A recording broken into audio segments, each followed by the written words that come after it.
My name is Mark, and I'm a senior financial analyst at Whitman & Carter, one of New York's most prestigious investment firms. I've spent years climbing the corporate ladder, making smart investments, and managing multimillion-dollar portfolios. My career means a lot because it wasn't handed to me. I earned every bit of it.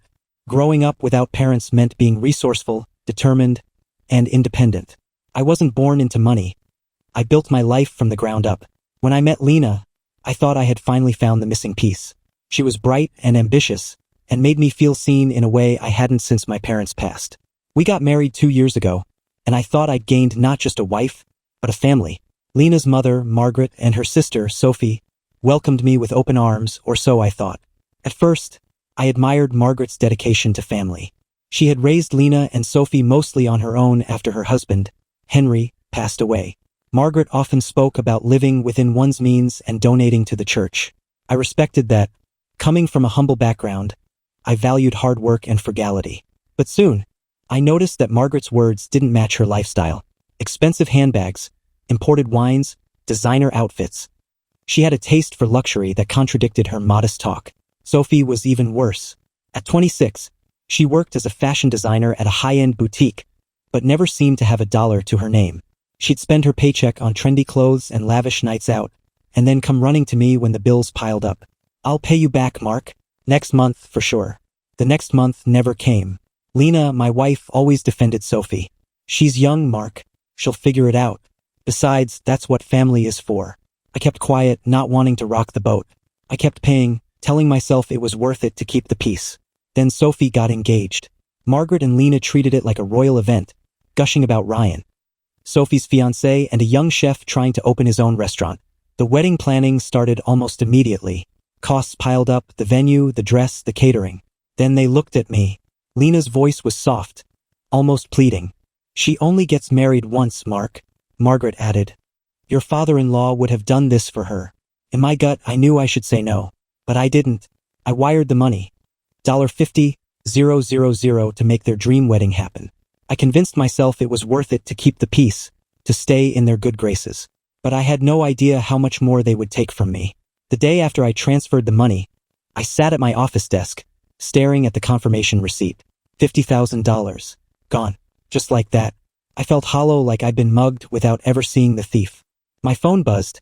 A text from Lena. "You're amazing. Sophie's so grateful. Can't wait for you to see the dress." I didn't reply. At that moment, I didn't feel amazing. I felt stupid. I kept thinking about how Margaret's face lit up when I finally agreed to pay. It wasn't relief. It was a triumph, like she'd won a game I didn't even know we were playing.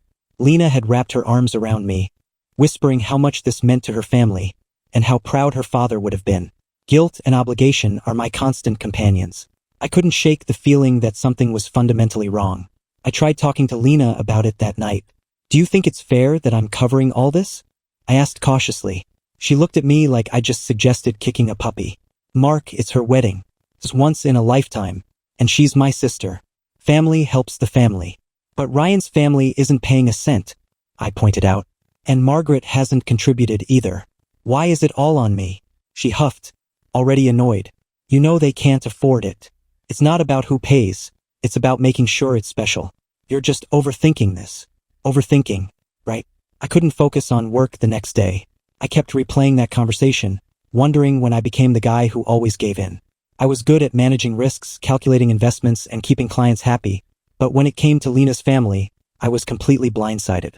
They made me feel like denying them would make me less of a husband, less of a man.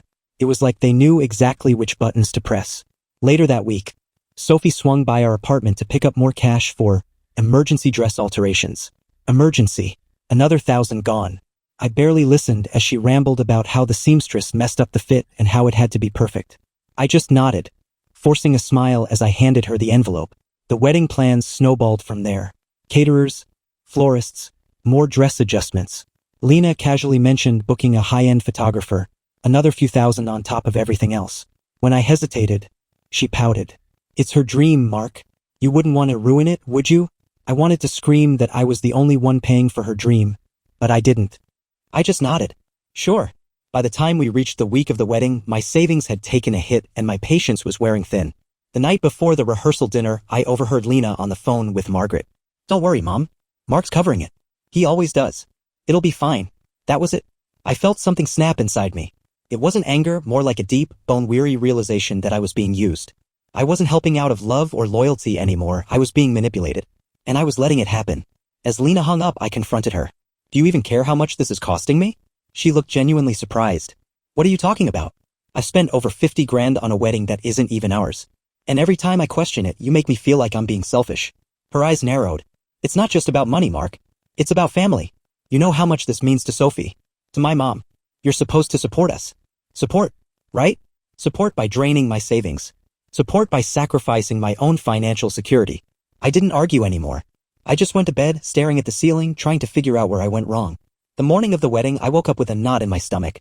I should have felt proud, excited even, knowing that all my hard work had paid for this dream event. But I couldn't shake the feeling that I had been played. I glanced at Lena, peacefully asleep beside me, and wondered how we had ended up here. When did I become the guy who let himself get used? I had a crucial meeting that morning, an investment analysis with international clients. I planned it perfectly, wrap up by 10 a.m., change, and head straight to the church. Lena had known about it for weeks, but the night before, she made it clear she wasn't happy. Work is more important than my sister's wedding, she had snapped. I didn't argue. I just promised to be there on time. But during the meeting, chaos erupted. Chinese tech stocks plummeted, and as a senior analyst, I couldn't just walk out. My team relied on me, and I couldn't risk my career even for this wedding. By the time we stabilized the market, I looked at the clock in horror, 2 p.m. I had missed the ceremony. Racing through the city, stuck in afternoon traffic, I could feel panic crawling up my spine. When I finally arrived at the reception, the laughter and music were already in full swing. I walked in, still catching my breath, only to see Lena and Margaret at the center of the room, glasses raised, laughing with guests. No one even noticed I was late. I approached Lena, but before I could say anything, Margaret turned to me with a cold, almost triumphant smile. Oh, Mark, you're finally here. Your seat's already been cleared. I looked at the table, my name card was crumpled on the floor, kicked under a chair. I glanced back at Lena, expecting her to defend me, to say something, anything. But she just smirked and clinked her glass with her mother's. I felt humiliated. Guests around us chuckled, and it hit me like a gut punch. They didn't care. They never had. I turned around and walked out without a word. The cool evening air hit my face as I stepped outside, my hands trembling. I didn't cry. I didn't yell. I just stood there, wondering how I had let myself be so thoroughly disrespected. The drive home was a blur. My phone kept buzzing, calls from Lena, Margaret, and even Sophie. I ignored every one of them. That night, I sat in the dark of my apartment, scrolling through the messages. Accusations, blame, no apologies. How could you humiliate us like that? You ruined Sophie's day. Not one of them acknowledged what they had done to me. For years, I had convinced myself that I was doing the right thing, supporting my wife's family like a good husband should. But seeing Lena and Margaret laughing at me, treating me like an afterthought, I knew I couldn't live like this anymore. The next morning, I made a call I should have made years ago. James Holloway, my father's old attorney, picked up after 3 rings. Mark, it's been a while. I took a deep breath. James, I need your help. It's about Lena and her family. They've been draining me dry. He listened quietly as I laid it all out, the wedding expenses, the constant financial demands, the public humiliation. You have every legal right to demand repayment, he said. You've essentially been treated like a blank check. The plan was simple, a formal demand letter, complete with transaction records requesting repayment. If they refused, we would escalate. I knew it wouldn't be easy, but it was time I stopped being their doormat. That evening, I drafted the letter, feeling a strange sense of relief. For once, I was standing up for myself. The next morning, I sent it via certified mail. As I sealed the envelope, I knew there was no going back. The morning after I sent the letter, my phone didn't stop buzzing. Calls, texts, voicemails, all from Lena, Margaret, and even Sophie. I didn't pick up. I knew exactly what they'd say, and I wasn't in the mood to hear it. Instead, I focused on work, throwing myself into my next big investment project. That night, as I was halfway through analyzing a client's portfolio, the doorbell rang. I didn't need to check to know who it was. I opened the door to see Lena, her eyes red and puffy. She pushed past me into the apartment without waiting for an invitation. What the hell is this? She demanded, waving the letter like it was poison. It's a demand for repayment, I said calmly. I'm done funding your family's lifestyle. She looked at me like I'd slapped her. Mark, we're family. You don't just sue your family. Family? I couldn't help but laugh bitterly. You and your mom laughed at me in front of 100 people. You let them treat me like a wallet. That's not family, Lena. That's exploitation. She stared at me, stunned. You're being dramatic. You're just mad because you missed the ceremony. That's not the point. I'm mad because, after everything I've done, you still don't respect me. You let them humiliate me after I paid for it all. Lena's lip trembled. We didn't mean it that way. It was just a joke. Funny how I'm the only one not laughing. She sank onto the couch, burying her face in her hands. You don't understand how much pressure I was under. Mom wanted everything to be perfect. I took a deep breath, forcing myself to stay calm. You could have stood up for me. You could have told them it wasn't right to treat me that way. But you didn't. You just went along with it. Lena looked up, guilt flickering in her eyes. I didn't think it would hurt you like this. I didn't reply. I didn't need to. Instead, I walked to the window, staring out at the city lights. Lena, I need you to understand something. I'm not your family's ATM. I'm your husband. And I deserve better than this. She didn't say anything, just sat there, staring at the letter like it might bite her. After a few minutes, she finally whispered, so, what happens now? That depends on you, I said. You can convince your family to start paying back what they owe, or I take legal action. I'm done being taken advantage of. She left without another word, clutching the letter like it was a grenade. I watched her walk away, unsure if she'd finally understand or just go back to blaming me. I couldn't control that. But for the first time in years, I was taking control of my own life. Over the next few days, I tried to focus on work. The market was volatile and my team needed every bit of expertise I could give. But in the back of my mind, I couldn't shake the feeling that something was about to explode. I was right. On the 5th day after the letter, my phone buzzed an incoming call from James. Mark, he said, his tone more serious than usual. Margaret and Lena just called me. They're furious. They claim you're trying to bankrupt them. I scoffed. They've been bankrupting me for years. Did they say they're planning to repay? James sighed. Not exactly. Margaret threatened to countersue for emotional distress. She claims you're intentionally sabotaging their family reputation. Of course, I muttered. Let her try. I have every transaction recorded. That's what I told her. But be prepared, they might try to escalate this publicly. I'd recommend limiting social media exposure for now. That evening, I scrolled through my phone and, just as expected, found a post on Facebook from Margaret. When family turns on you and tries to destroy everything you built, praying for strength. #betrayal. The comments flooded in. Friends and church members showered her with support. Stay strong, Margaret. God will see you through. Families should never do this to each other. My jaw clenched. They were already spinning the narrative, making me out to be the villain. I resisted the urge to reply, knowing that feeding into it would only make things worse. Later that night, I got a message from Rachel, Lena's cousin, and one of the few people who had always been on my side. Mark, I saw the post. What's going on? I hesitated before replying. Just standing up for myself. They've been draining me dry, and I finally drew the line. Rachel's response came quickly. I figured it was something like that. Margaret's been telling people you're having a breakdown and blaming the family for your own problems. Just so you know. Of course, they couldn't take responsibility. I thanked Rachel for the heads up and went back to work, determined not to let their pettiness break my resolve. The next morning, I received a text from Lena. Can we meet? Just us. No drama. Against my better judgment, I agreed. We met at a small cafe near my office. Lena looked tired, her usual polish slightly faded. As she sat down, she glanced at me, searching for something, maybe a hint that I would cave like I always had. Mark, she began, her voice soft. I don't understand why you're doing this. We've always shared our lives. Isn't that what marriage is? I leaned back, choosing my words carefully. Marriage is about partnership, Lena. Not about one person giving everything while the other just takes. Your family doesn't see me as a husband. They see me as a bank account. She looked wounded, but I didn't stop. Every time they wanted something, you stood with them, not me. When they humiliated me at the wedding I paid for, you laughed with them. That's not love. That's betrayal. Lena opened her mouth to argue but hesitated. You're right, she whispered finally. I never saw it that way. Mom always made it sound like you were just being generous because you loved us. I didn't realize how much it was hurting you. Her admission caught me off guard. Lena, I wanted to be part of your family. But they made it clear that I was only useful as long as I kept paying. I can't live like that. Tears welled in her eyes. So what do we do now? I didn't have an easy answer. That's up to you. If you can't see how toxic this has become, then maybe we're better off apart. Lena nodded slowly, wiping her cheeks. I need time to think. I didn't argue. We both knew this was bigger than just a single mistake. It was a pattern that had worn me down over the years. As she left, I felt a strange sense of relief mixed with sadness. I didn't want to lose her, but I couldn't keep losing myself. A few days after meeting Lena, I found myself buried in work, trying to keep my mind off the mess my life had become. Just as I was finishing up a financial forecast, my phone buzzed. It was a text from Rachel. You might want to check Margaret's latest post. Against my better judgment, I opened Facebook. There it was, another long, emotional rant from Margaret. When someone you trust decides you're nothing but a problem, it cuts deep. I raised my daughters to love and support their husbands, not to tear them down. Some people just can't handle the responsibility that comes with family. The comments were as bad as I expected, dozens of people reassuring her, calling me selfish, saying I should have been more understanding. My blood boiled, but I didn't respond. Engaging would just make it worse. A few minutes later, my phone buzzed again. This time, it was Ryan, Sophie's husband. I hesitated before answering, half expecting him to berate me. Instead, he sounded tired. Mark, can we talk? Go ahead. There was a pause before he spoke. Look, I don't know why Sophie and Margaret keep pushing this. I didn't even want that expensive wedding. I told Sophie we couldn't afford it, but you know how it is. I couldn't help but laugh bitterly. Yeah, I know. Your opinion didn't matter once Margaret had an idea. He sighed. I don't blame you for wanting your money back. I'll do what I can to help. Just don't drag it out in court if we can help it, all right? It was the first time anyone from that family had shown an ounce of accountability. I just want to be treated fairly, I said. If you're serious about paying it back, we can work something out. After we hung up, I felt a strange sense of calm. Maybe not everyone in that family was completely lost. But just as I was starting to feel optimistic, my phone rang again. Lena. Mark, she said, her voice shaky. Mom's talking about going to the church board. She says you're trying to destroy her reputation. I pinched the bridge of my nose. Lena, I'm not trying to ruin anyone. I just want what's mine.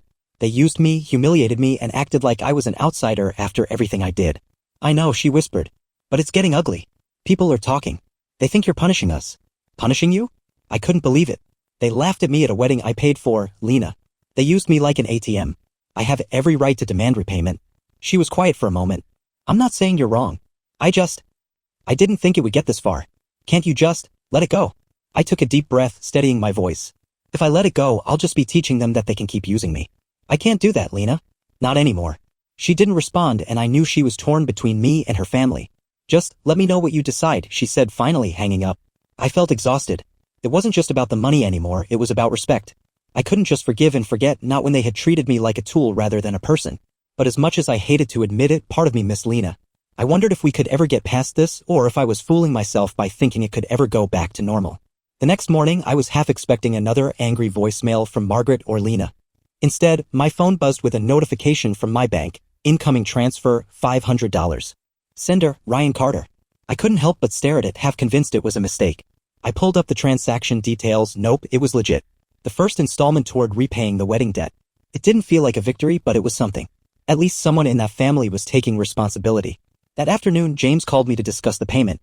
Good news, he said. If Ryan continues to make consistent payments, it'll cover the debt without the need for further legal action. That's something, I guess, I muttered. James paused. You don't sound relieved.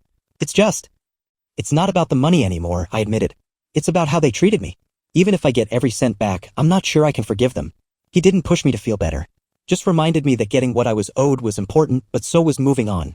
After we hung up, I tried to refocus on work, but my thoughts kept drifting back to Lena. Was she angry that Ryan had made the payment? Was she finally seeing the damage her family had caused? That evening, as I was finishing up a report, my phone rang. Lena again. This time I answered.